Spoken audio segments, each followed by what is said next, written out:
Bismillah, assalamualaikum warahmatullahi wabarakatuh. Alhamdulillah wassalatu wassalam ala rasulillah wa ala alihi wa ashabihi wa man wala, amma ba'du. Alhamdulillah, pada hari ini yang berbahagia, insyaallah ta'ala kita akan meneruskan pembelajaran kita, yaitu pendidikan agama Islam kelas 2 pelajaran 1. Dan alangkah baiknya sebelum kita belajar, kita terlebih dahulu untuk berdoa ya. Bareng-bareng ya anak-anak ya, ikutin ya, kita baca bersama doa sebelum belajar. Raditu billahi rabba wa bil islami dina wa bi muhammadin nabiyya wa rasula rabbi zidni ilma. Nah, alhamdulillah. Dan sebelum kita memulai pembelajaran, alangkah baiknya anak-anak ya semuanya untuk mempersiapkan alat tulisnya, buku, pulpen, penghapus, tip X dan sebagainya ya. Jadi catatlah hal-hal yang penting yang perlu dicatat ya. Nah.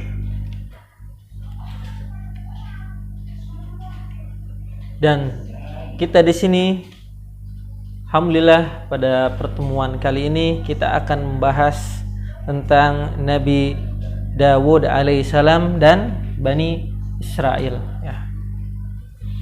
Kita tahu bahwa Nabi Dawud ini adalah seorang nabi dan rasul ya. Nabi Dawud adalah putra dari Yasa, ia dan ayahnya termasuk dari keturunan Bani Israel ya. Mereka tinggal di Baitul Lahmi, di negeri Palestina ya. Ketika itu Bani Israel dipimpin oleh Raja Talut ya. Dan di sini ada kisah yang menginspirasi ataupun yang bersejarah yang dapat kita ambil nilai-nilai Islam. Di sini ada dua prajurit, yaitu kisah antara Jalut dan Talut. Pada saat itu ada seorang raja yang sangat bengis, yang kejam, yaitu namanya Raja Jalut ya. Karena kezalimannya Raja Jalut ini, maka orang-orang Bani Israel pun melakukan perlawanan kepada pasukan Raja Talut. Mereka perang di bawah pimpinan Raja Talut ya. Perhatikan di sini ada dua pasukan. Yang pertama itu Raja Jalut. Ini Raja Jalut ini yang kejam, yang bengis ya, yang jahat. Nah, dan ada pasukan yang baik atau yang membela kebenaran, yaitu pasukan Raja Talut. Pada masa peperangan itu ya, Nabi Dawud alaihissalam ketika itu masih kecil ataupun masih anak-anak ya. Walaupun begitu ayahnya menyuruh agar ikut berperang. Pasukan Talut pun berangkat ya, ke medan perang. Ketika pasukan Talut berangkat melewati sungai, Raja Talut pun berwasiat, berpesan kepada pasukannya. Itu beliau atau Raja Talut berpesan kepada pasukannya, wahai pasukanku, kalian hanya boleh minum seteguk air. Nah, ini perhatikan pesan Raja Talut kepada pasukannya. Namun ketika itu banyak pasukan yang tidak menuruti atau mentaati Raja Talut. Namun sebaliknya, pasukan Raja Talut mereka meminum dengan secara berlebih-lebihan sehingga mereka tidak kuat ya. Kita tahu sendiri ketika kita memakan atau meminum dengan berlebihan itu akan mengganggu aktivitas kita ya, badan kita ya, entah itu kembung perut kita jadi berat untuk beraktivitasnya, dan pada akhirnya pasukan pun berangkat ya. Yang berangkat ya hanya orang yang beriman dan yang mentaati nasihat nasihat Raja Talut tersebut. Pasukan Raja Talut dan pasukan Raja Talut terjadilah peperangan antara keduanya ya. Ketika itu Raja Jalut maju ke depan pasukan dengan angkuhnya, ia menantang ini untuk berduel ya. Dengan gagah berani Nabi Daud ketika masa kecil atau masih anak-anak, gagah beraninya dia meladeni tantangan dari Raja Jalut ya. Dan tertawalah Raja Talut tersebut karena dia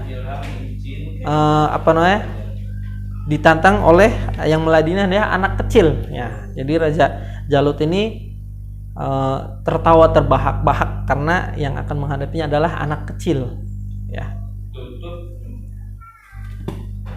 Kemudian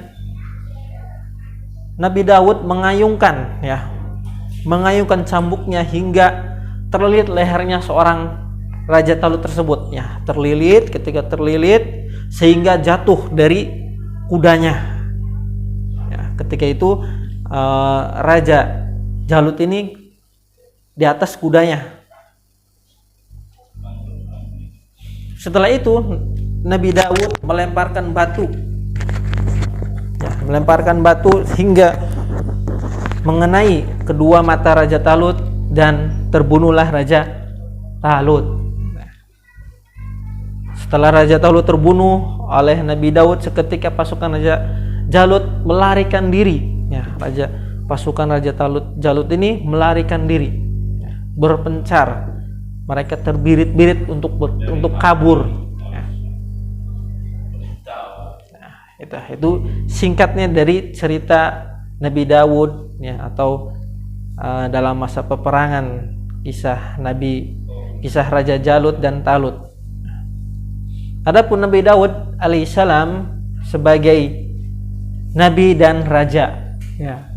Setelah kian waktu berlalu, Nabi Daud alaihissalam diangkat oleh Allah ya, menjadi nabi dan rasul untuk membimbing Bani Israel agar beribadah kepada Allah semata. Nabi Daud diberi wahyu oleh Allah berupa kitab apa? Kitab Zabur ya, kitab Zabur. Nabi Daud alaihissalam menjadi nabi dan rasul sehingga menjadi raja bagi Bani Israel, dan beliau memimpin kaumnya dengan bijaksana ya. Sehingga beliau pada akhirnya menjadi pemimpin kaumnya dengan bijaksana ya. Dan yang terakhir saya akan sebutkan ini ada mukjizat Nabi Daud. Mukjizat yang dimiliki oleh Nabi Daud yaitu memiliki suara yang sangat merdu, nah, yang indah,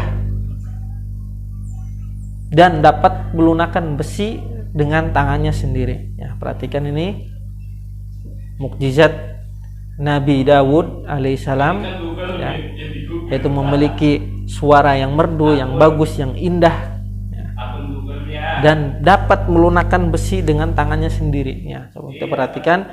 Secara akal kita pikirkan, coba orang apa bisa kita memikirkan besi ya, tidak akan bisa ya. Ini kelebihan dari atau mukjizat dari nabi yang dimiliki oleh Nabi Daud ya, atas izin Allah. Itulah singkat dari kisah dari Nabi Daud alaihissalam dan Bani Israel ya. Yang terakhir pembahasan kita adalah pembelajaran ataupun hikmah yang bisa kita ambil dari kisah Nabi Daud ya. Yang pertama, untuk kebatilan pasti akan dikalahkan oleh kebenaran. Ya, pasti itu. Kita gak boleh ragu. Namanya kebatilan pasti akan kalah oleh kebenaran. Yang kedua, pelajaran yang bisa ambil dari kisah Nabi Daud alaihissalam, jangan pernah takut untuk menegakkan kebenaran karena Allah selalu berhak kepada yang benar. Ya, perhatikan. Ya, kita tidak boleh takut ya selagi kita masih di atas kebenaran. Tidak boleh. Karena Allah selalu berpihak kepada orang yang benar. Nah, yang ketiga, ini perintah pemimpin harus ditaati selama tidak bertentangan dengan hukum Allah. Ya, perhatikan ini perintah pemimpin. Ya. Kalau kita mungkin di rumah, pemimpin kita siapa? Orang tua. Ya. Itu pemimpin kita di rumah, kita harus taati. Wajib kita taati. Ya. Selama tidak bertentangan dengan hukum Allah. Ya. Contohnya ketika adik-adik semua mungkin ketika disuruh orang tua untuk belikan sesuatu, kita belikan. Ya, kita taati, kita turuti, kita nurut. Ya. Sebaliknya, kalau orang tua menyuruh kita untuk keburukan, ya, contoh untuk tidak dilarang sholat, ya, kita nggak boleh menurut itu. Nah, dan yang terakhir, agama Islam harus diperjuangkan dengan yang benar dan penuh keberanian. Ya, perhatikan, sejatinya kita seorang Muslim ya harus memperjuangkan agama Islam ini dengan yang benar dan penuh keberanian. Nah, kita harus berani untuk memperjuangkan agama Allah, ya, agama Islam ini dengan benar dan berani. Itu yang mungkin kita bisa ambil dari pelajaran kisah Nabi Daud alaihissalam. Semoga kita dapat melakukan ya di kehidupan kita, menerapkan apa yang kita dapat dari pelajaran dari kisah Nabi Daud ya. Dan mungkin sekian dari Ustadz. Silahkan untuk tugasnya, silahkan kerjakan evaluasi halaman 13 dan 14 ya. Saya kerjakan halaman 13 dan 14 ya. Ya, mungkin dari Ustadz segitu ya. Kurang lebihnya mohon maaf. Kita tutup pelajaran ini, kita akhiri dengan pelajaran ini dengan doa kafaratul majlis. Subhanakallahumma wa bihamdik asyhadu an la ilaha illa anta astaghfiruka wa atubu ilaik. Wassalamualaikum warahmatullahi wabarakatuh.